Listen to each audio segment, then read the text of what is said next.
Analisis sistem ini adalah salah satu tahapan yang harus kita lakukan sebagai vendor, sebagai orang yang nanti akan terlibat di dalam sebuah rekayasa perangkat lunak, ya. Dan analisis ini adalah salah satu tahapan yang sangat krusial, yang sangat penting, di mana kita nanti bisa melakukan rekayasa perangkat lunak, bisa memperbaiki perangkat lunak, bisa mengembangkan perangkat lunak kalau seandainya kita bisa mendeskripsikan atau mendokumentasikan atau melakukan tahapan analisis ini dengan baik. Nah, di dalam tahapan analisis, teman-teman semuanya, ada teknik atau metode yang harus dilakukan pada saat melakukan analisis sistem. Nah, di dalam analisis sistem ini adalah sebelumnya kita harus bisa mengumpulkan data, teman-teman. Ya, harus bisa mengumpulkan data. Bagaimana ceritanya kalau seandainya kita melakukan sebuah tahapan analisis, tetapi datanya nggak ada? Nah, itu kan tidak logis gitu ya. Atau misalkan data-datanya misalkan diperkirakan, atau berdasarkan persepsi, gitu ya, atau berdasarkan data yang tidak jelas misalkan. Nah, oleh sebab itu, pada saat tahapan analisis ini, kita diharuskan melakukan pengumpulan data. Nah, ada beberapa teknik di dalam pengumpulan data yang bisa kita lakukan di dalam proses tahapan analisis ini. Pertama adalah teknik dengan cara wawancara. Nah, wawancara. Nah, teman-teman ketika diterima sebagai pekerja di perusahaan, di industri, tentunya kalian juga sebelumnya melewati tahap wawancara, gitu ya. Nah, wawancara itulah yang dilakukan, hasil dari wawancara itulah yang kemudian nanti dilakukan analisis, gitu ya, oleh si bagian HRD-nya atau bagian personalianya. Cara tersebut muncullah sebuah hasil analisis menghasilkan sebuah keputusan di mana teman-teman berhak diterima di perusahaan tersebut. Gitu ya. Nah, pertanyaannya, kenapa wawancara ini penting dilakukan? Apa sih keistimewaan dari hasil wawancara ini? Gimana? Menurut teman-teman gimana? Atau kelebihan dari wawancara ini apa sih gitu? Coba, ada yang bisa mengungkapkan nggak?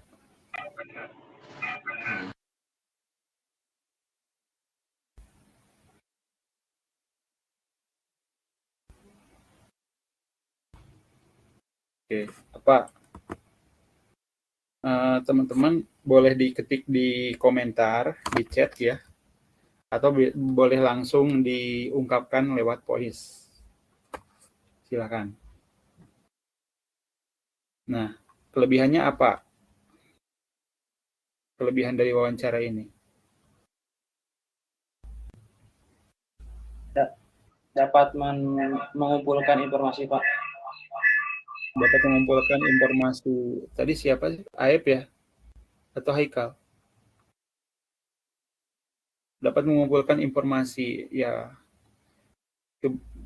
betul ya. Jadi kita bisa menerima informasi dari pihak perusahaan supaya apa? Supaya informasi yang didapatkan itu lebih jelas gitu ya. Dengan wawancara. Berbeda dengan apa? Dengan di WA misalkan ya, dengan media digital kemungkinan nanti akan terbatas gitu ya. Tapi dengan teknik wawancara langsung, face to face, dengan ngobrol, nah setidaknya kita bisa menggali lebih dalam gitu ya, tanpa adanya perangkat medianya. Nah, di dalam kaitan sistem informasi atau perangkat lunak, analisis perangkat lunak, wawancara ini sangat penting gitu ya. Nah, menurut Nur Hadi, lebih bisa menanyakan informasi lebih detail secara langsung sehingga tidak adanya keterbatasan. Betul, gitu ya. lebih detail. Contohnya misalkan seperti ini teman-teman. Ada sebuah perusahaan, katakanlah misalkan warung makan, katakanlah ya, warung seblak misalkan. Misalkan akan mengembangkan sebuah sistem informasi perangkat lunak untuk operasional warung makan tersebut atau warung seblak tersebut. Nah, pastinya vendor atau yang akan membuat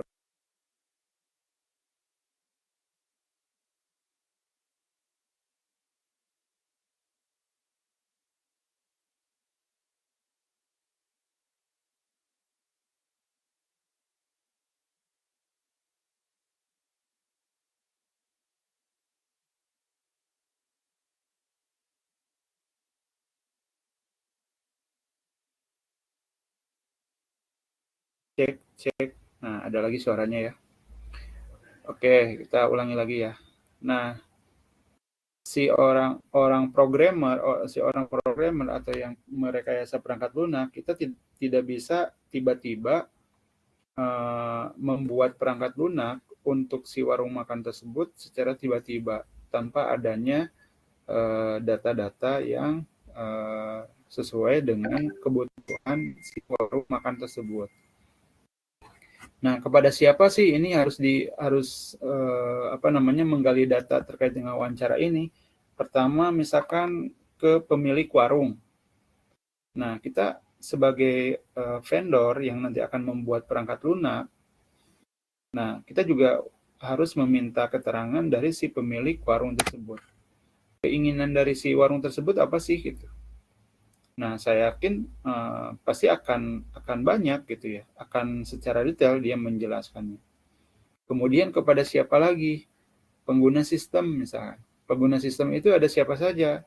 Misalkan ada admin, kemudian ada kasir. Nah, itulah orang-orang itu yang terlibat di menggunakan sistem itu yang nanti dimintai keterangan dengan cara wawancara. Ya, semakin banyak data yang dikumpulkan hasil wawancara, maka akan semakin detail nanti data tersebut untuk dijadikan sebuah analisa. Ya. Silakan, ada pertanyaan tadi siapa? Siti. Ada yang mau ditanyakan, Siti? Oke. Enggak, Pak. Pencet. Silakan. Atau teman-teman bisa diketik di kolom komentar aja ya. Misalkan ada yang mau ditanyakan atau menjawab misalkan ya. Oke, dilanjut ya teman-teman. Yusuf Maulana, nah silakan.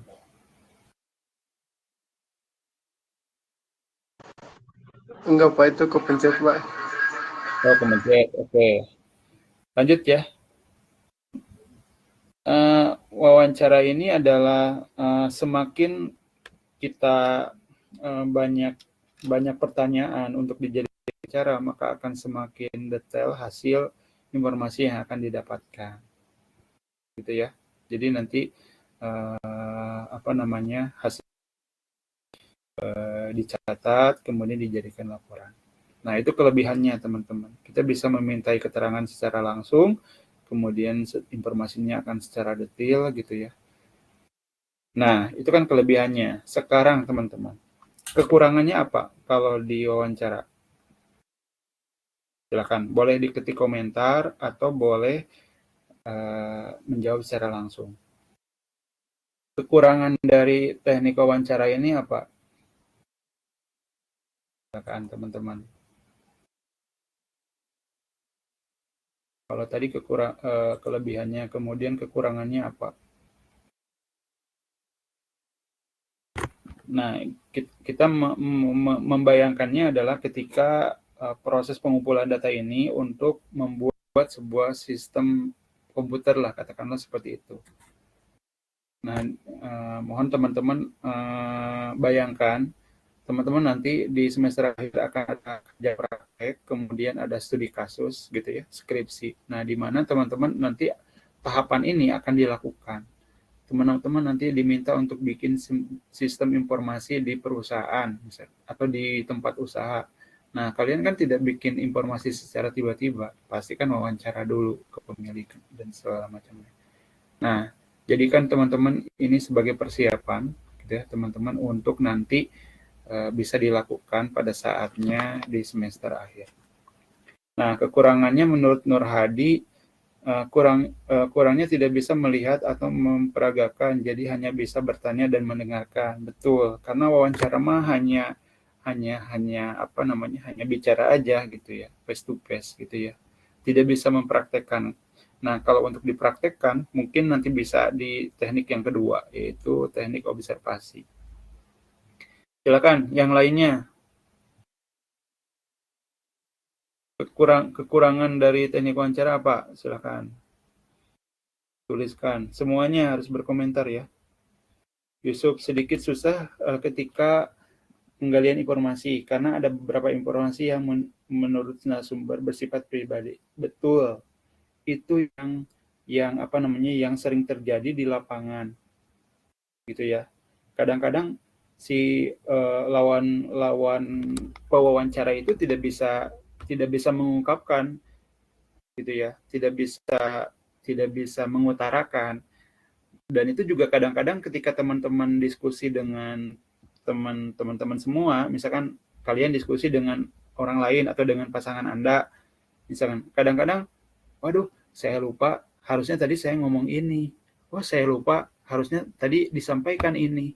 Mungkin teman-teman juga tanpa sadar pasti akan merasakan seperti itu. Nah, termasuk di dalam segi wawancara gitu ya. Kadang-kadang si pewawancara itu kalau nggak ditanya ya nggak dijawab gitu. Kalau misalkan nanya A ya dijawabnya A gitu. Tidak bisa menggali.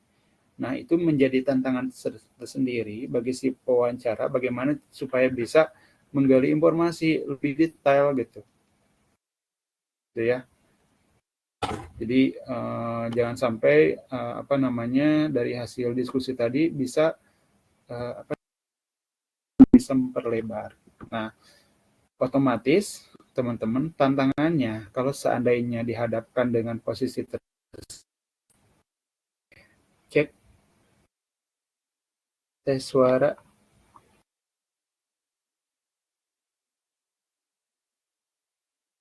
Iya.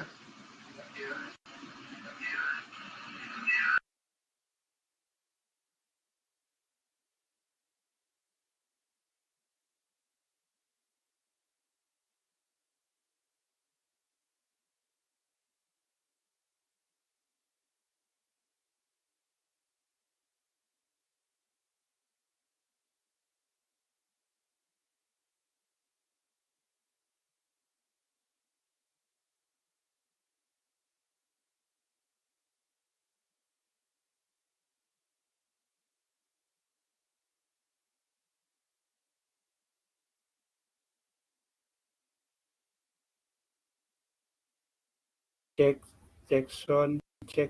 Mohon maaf teman-teman ya, kebetulan jaringan internetnya lagi gangguan. Ini saya pakai tethering jadi terputus-putus suaranya. Oke, teman-teman, jadi tantangannya itu ya, tadi kekurangan terhadap jauh detail, tidak luas, kemudian memerlukan waktu yang lama dibandingkan dengan teknik yang tuh, ini juga pada saat dengan waktu juga teman-teman. Nah, kenapa waktu ini penting? Karena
cek.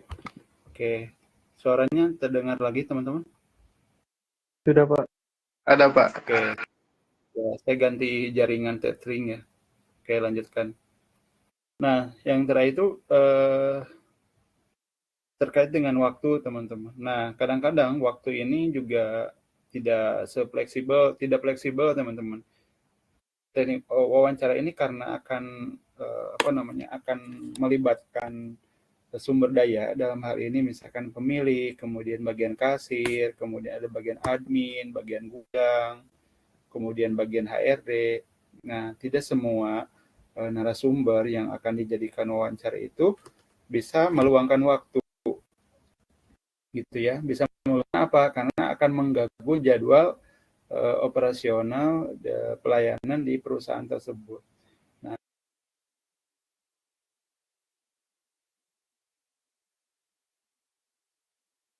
sepakati gitu ya. Harus bisa disepakati antar pewawancara dengan dengan si pewawancara dengan si sumber daya tersebut gitu. Karena apa? Supaya waktunya balance gitu. Waktunya tepat, bisa ketemu gitu.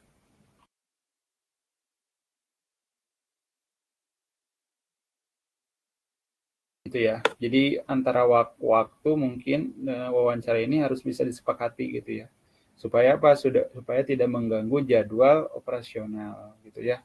Karena misalkan jam pagi-pagi mah misalkan sampai siang kerja si bagian kasirnya, nah ada waktu bisa jam istirahat misalkan, atau misalkan di jam-jam tertentu kan yang sekiranya tidak ramai misalkan pelayanannya, nah, sehingga itu bisa dilakukan wawancara. Nah, kalau untuk durasinya akan lebih banyak, mungkin nanti akan berpengaruh di teknik observasi, teman-teman. Nah, tantangannya di observasi, teknik yang observasi itu tidak bisa dilakukan secara instan. Nah, itu harus lama. Ini harus lama gitu. Misalkan observasi di jam-jam tertentu.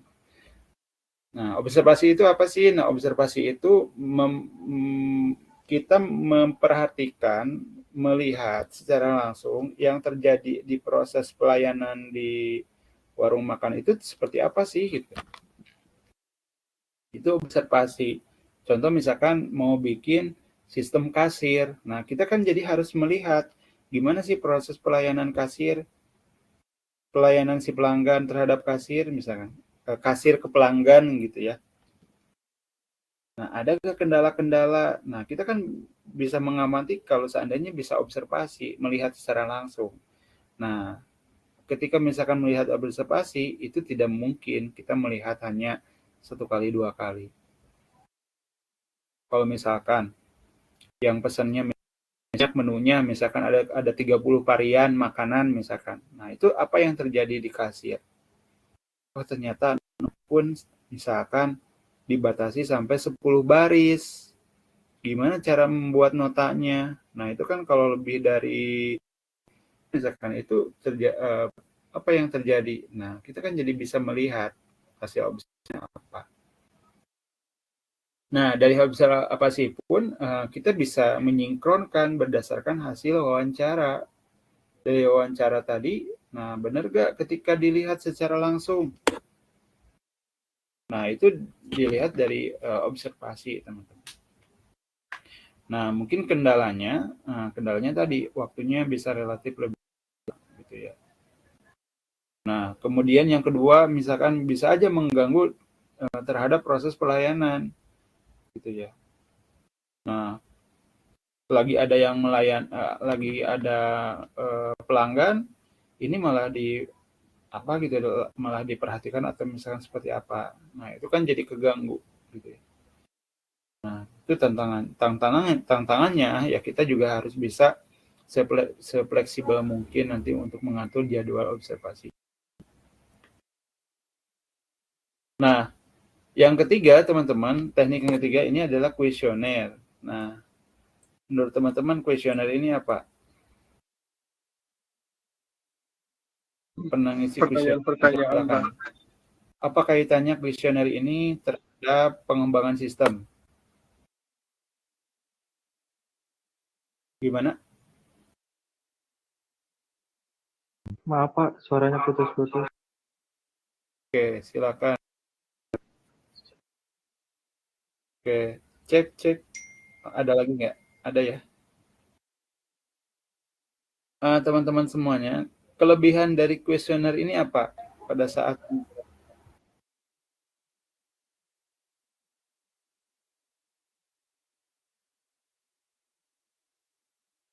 kelebihannya apa?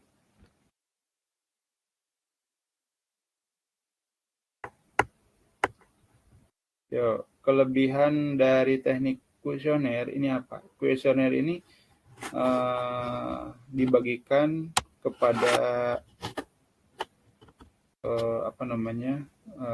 sumber daya, dalam hal ini pengguna umum atau pengguna khusus misalkan. Nah, kuesioner ini akan menargetkan siapa? Nah, itu juga bisa didefinisikan, teman-teman. Supaya apa? Supaya nanti kualitas dari data yang terkumpul itu sangat bagus gitu ya. Perlu sekiranya ini bisa difilter, teman-teman. Karena ini kebutuhan pengembangan sistem, maka baiknya kuesioner ini diberikan kepada salah satunya adalah pelanggan, teman-teman. Pelanggan warung tersebut. Supaya apa? Supaya datanya sesuai dengan kebutuhan si dan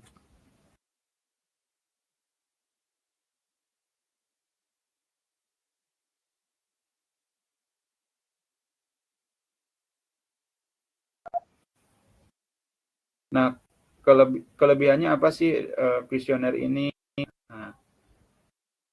Nah, menurut Yusuf, di sini informasi yang didapat lebih rinci, tapi harus dengan pertanyaan yang tidak membuat narasumber tidak memberikan informasi kosong. Nah, ini maka benar gitu ya, diperlukan pertanyaan-pertanyaan yang bisa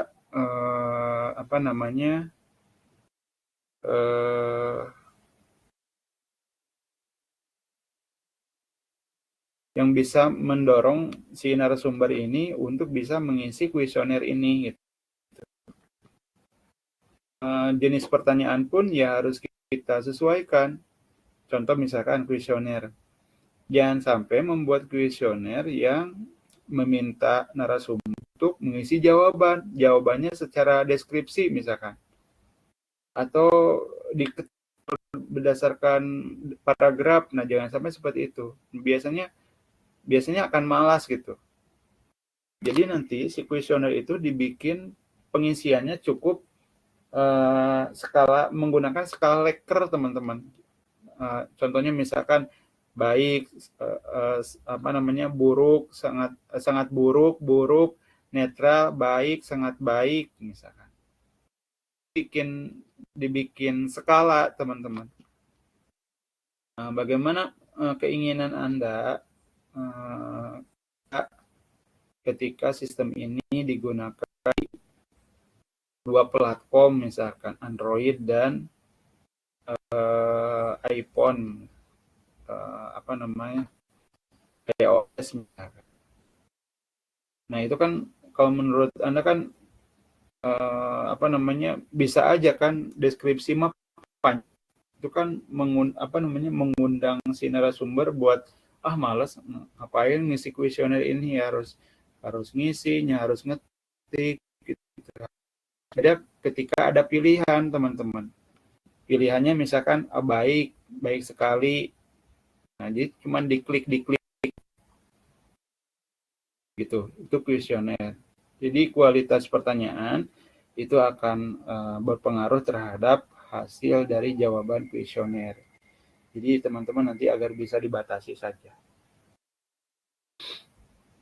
Menghasilkan sebuah informasi yang lebih sesuai dengan yang diharapkan. Nah, biasanya karena kuesioner ini diberikan ke banyak orang gitu ya. Artinya mungkin ini akan relatif lebih baik dibandingkan dengan yang teknik-teknik yang lain. Contohnya misalkan apa? Ini akan lebih jujur gitu. Kenapa? Karena ada beberapa teknik kuesioner yang tidak menyama juga gitu. Nah, namanya bisa disamarkan. Nah, artinya kalau misalkan namanya disamarkan, berarti kan informasinya bisa aja kan bersifat jujur gitu. Jujur adanya gitu. Nah, bisa aja seperti itu. Dapat menghasilkan jawaban yang jelas dan mudah dipahami. Nah, betul. Gitu ya. Jadi jelas. Kalau misalkan setuju ya setuju. Kalau misalkan tidak setuju ya tidak setuju. Biasanya kan mengisi kuesioner seperti itu. Jawabannya setuju, tidak setuju. Sangat setuju, setuju, netral, tidak setuju, sangat tidak setuju. Nah, itu kan pilihannya itu. Jadi tinggal dipilih aja. Seperti halnya multi choice gitu ya. Kan jelas gitu. Nah, teman-teman, itu kan kelebihan-kelebihannya. Nah, sekarang adalah tantangannya apa, teman-teman? Tantangannya apa?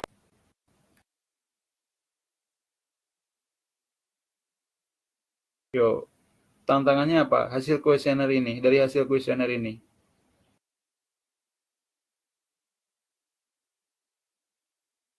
Dari hasil kuesioner yang didapatkan, tentunya kan tantangannya. Nah, dari kekurangan-kekurangan itu apa sih yang menjadi tantangan kita di dalam mengelola data kuesioner ini? Coba.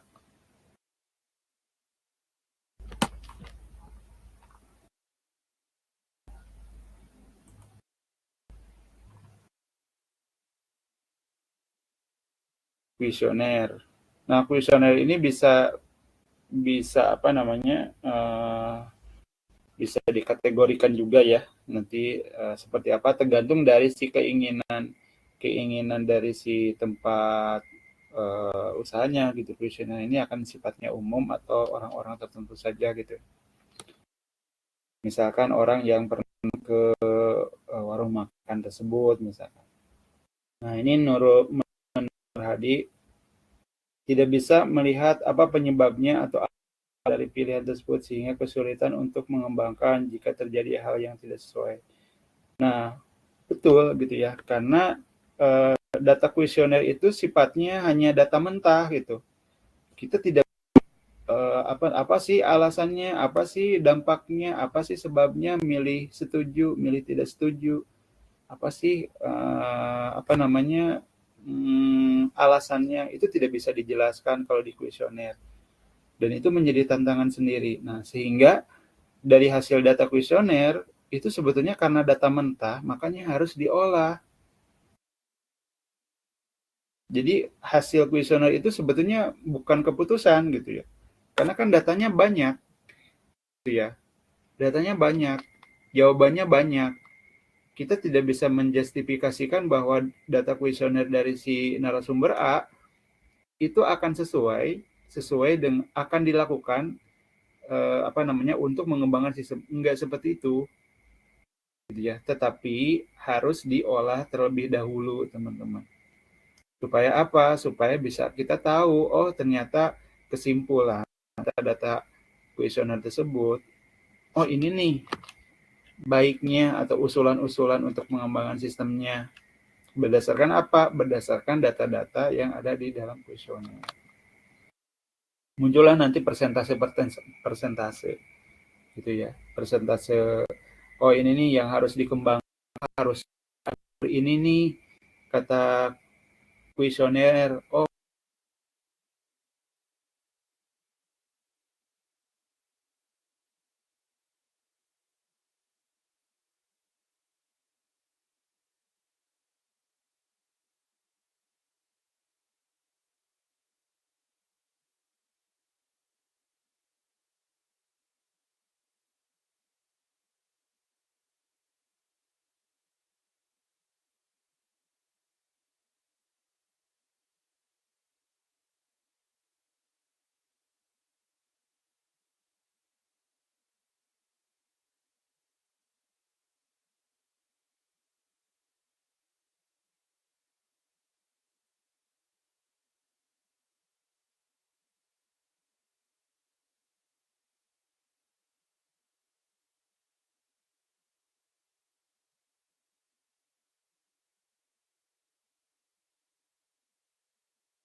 Cek, cek. Oke, teman-teman, mohon maaf ya.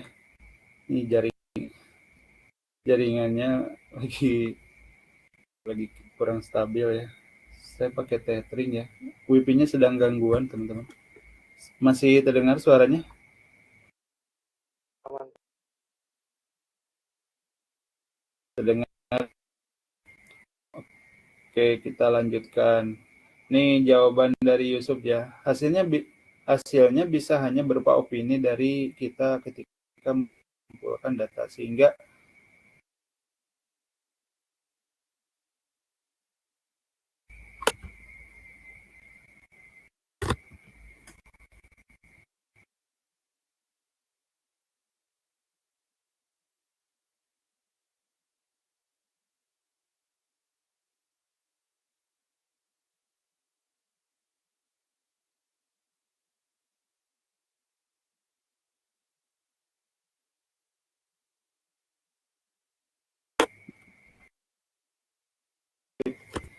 dari hasilnya berupa opini ketika menyimpulkan data, sehingga mungkin tidak relevan yang sebenarnya menjadi. Oke.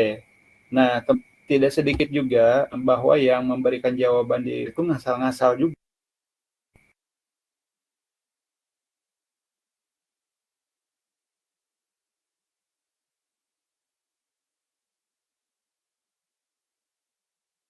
Benar gitu ya.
Cek sound. Oke. Mohon maaf teman. Mudah-mudahan tidak terus lagi. Oke, saya ulangi ya di jawaban terakhir dari Yusuf ya, bahwa data yang kita peroleh berdasarkan hasil kuesioner itu kemungkinan tidak akan relevan, betul gitu ya. Karena apa? Karena tidak sedikit juga orang yang mengisi kuesioner itu ngisinya asal-asalan. Ya, asal ngerjakan gitu ya, maka cara mengumpul tidak dibaca dulu punya Asia. Ya, itu tidak, kalau itu pasti tidak sesuai opini sendiri, tidak sesuai dengan keinginan sendiri gitu ya. Dan itu menyebabkan data mungkin nanti tidak baik gitu ya. Cara menjawabnya pun ya tidak relevan gitu ya. Tidak dibaca dulu pertanyaan. Betul ya. Itu dari Yusufnya. Tentang kita. Jadi tantangan kita bagaimana caranya menyajikan sebuah pertanyaan itu sesimpel mungkin, teman-teman. Sesederhana mungkin sehingga apa? Orang itu jadi mau mengerjakan kuesioner. Contoh misalkan pertanyaannya jangan yang panjang-panjang misalkan. Gitu ya. Nah, itu salah satunya strategi supaya orang itu mau mengisi data kuesioner ini. Selain itu, teman-teman ada lagi nggak? Menurut teman-teman apa? Supaya orang itu mau mengisi kuesioner. Mbak,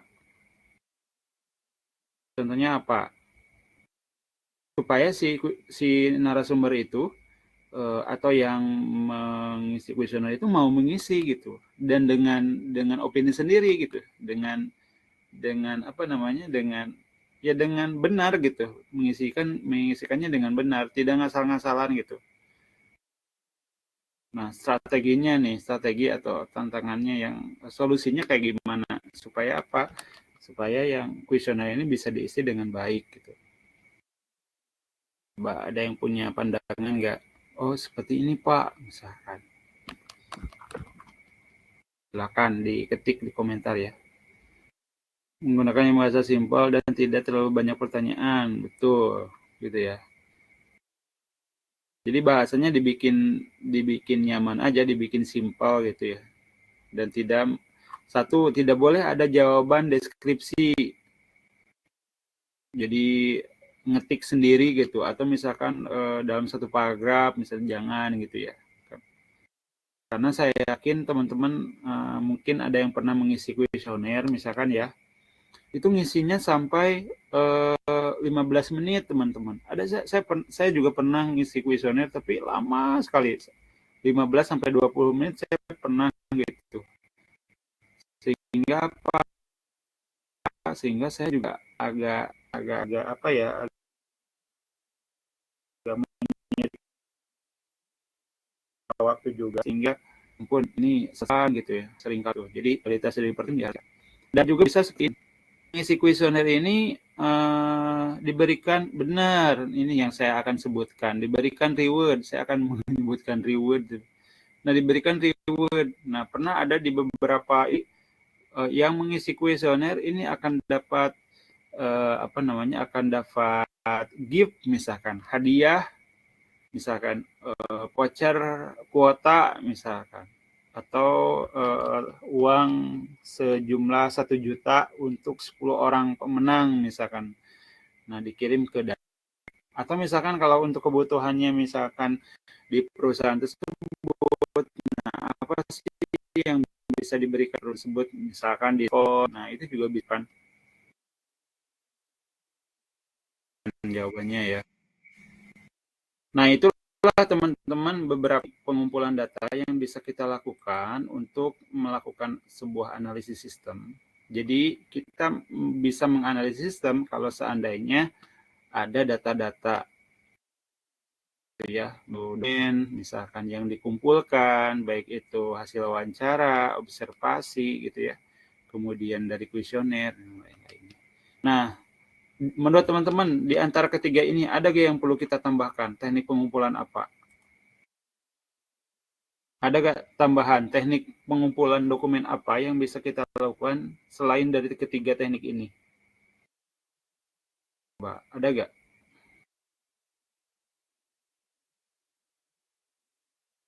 Contoh apa? Silakan. Teknik wawancara, observasi, dan kuesioner. Nah, ada lagi nggak yang perlu kita tambah? Selain ketiga teknik pengumpulan data ini.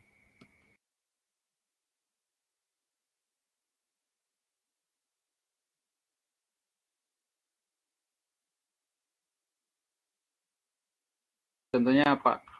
Ada yang bisa jawab nggak? Selain ketiga teknik wawancara ini, selain observasi ya, teknik penelitian, teknik pengumpulan datanya nih, kita bisa memperoleh data agar bisa dianalisis. Nah, satu cara observasi kuesioner. Selain ketiga ini ada lagi nggak tambahannya?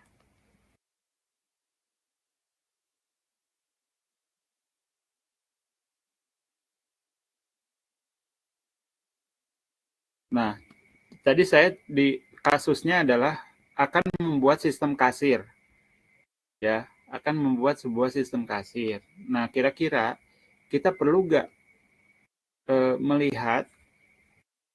melihat dari kasir perusahaan lain, tempat makan lain.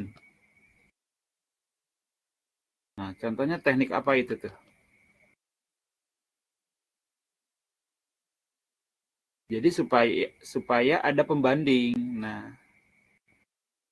itu ya, ada pembanding untuk apa? Untuk kira-kira nanti bisa diadaptasi dari perusahaan lain sebagai referensi, betul, studi banding, betul.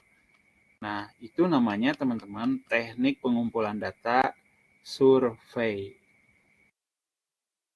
Gitu ya. Contoh di warung makan yang akan kita buat sistem informasi, nah kita juga bisa tuh kita juga bisa survei ke tempat makan yang lain. Nah, kira-kira nih proses pelayanan kasirnya kayak gimana sih? Apakah kita bayar dulu, kemudian disajikan makanannya, atau kita makan dulu, kemudian nanti ke kasir buat bayar? Nah, itu kan jadi dua standar operasional yang berbeda, gitu ya. Nah, saya juga pernah ke Purwakarta itu, pernah makan di teman-teman di warung makan Cigania, teman-teman, yang pas keluar tol apa gitu ya, lupa lagi. Pokoknya pas keluar tol itu ada warung Cigania, teman-teman, di Purwakarta. Nah, di sana itu mungkin karena saya baru pertama kali gitu ya melihat case seperti itu. Si kasir si yang makan ke sana itu bayar makannya itu bukan ke kasir, tapi apa? Tapi kasir yang menyamperi si yang ke tempat makan. Jadi bukan ke kasir gitu ya. Ketika bayar itu bukan ke kasir, tapi kasir yang menyamperi ke tempat makan. Berarti apa yang terjadi di sana, teman-teman? Berarti si kasir itu mobilitas, berpindah-pindah, tidak punya meja, teman-teman. Terus apa yang dilakukan pada saat proses transaksi pembayaran? Di tangan kiri itu memegang tablet PC, teman-teman. Tablet. Kemudian di pinggangnya itu ada tas buat nyimpen uang. Ada uang kembalian di sana.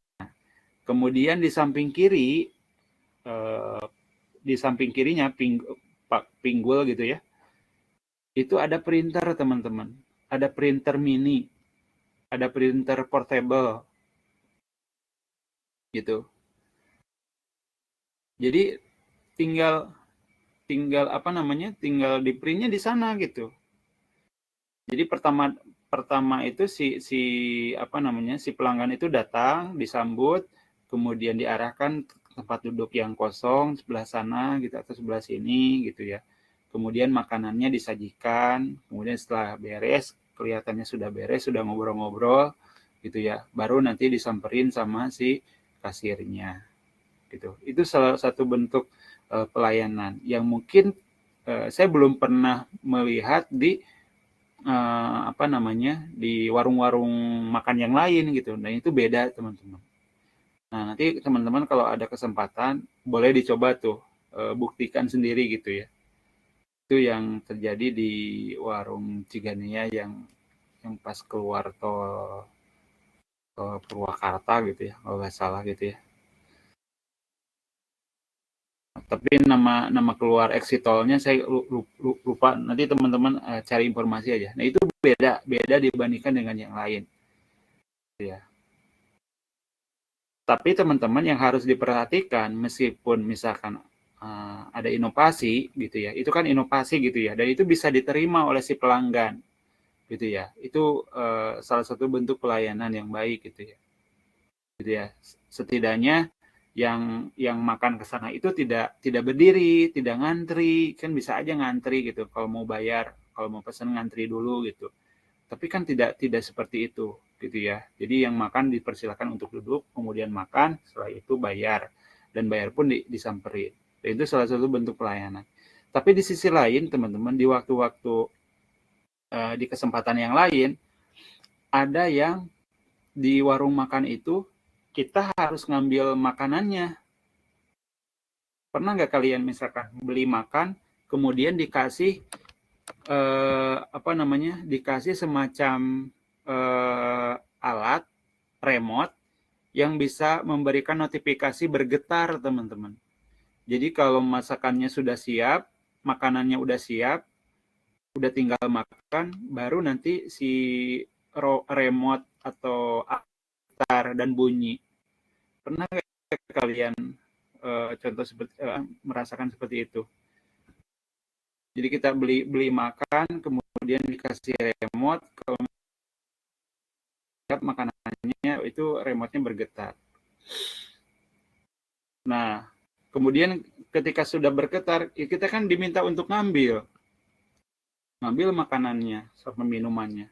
Nah, secara inovasi mungkin ini itu perlu gitu ya. Supaya apa? Supaya kita tahu bahwa makanan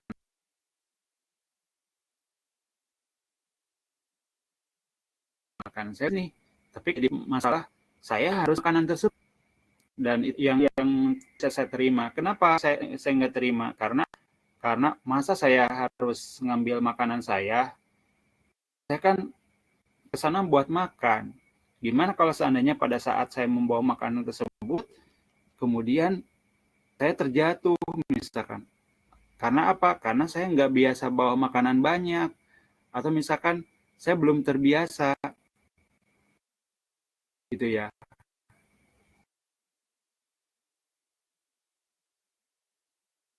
Kan semua orang bisa bawa makanan banyak, misalkan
Tes, cek, cek.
Suara tes.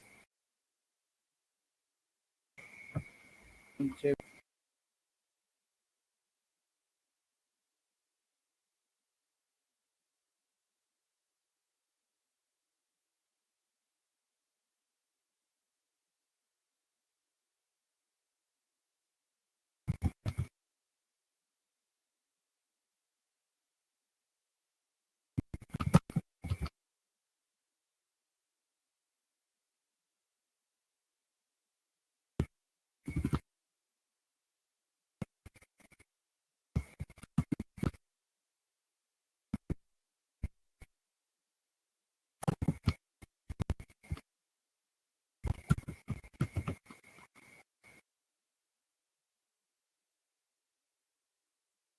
Halo.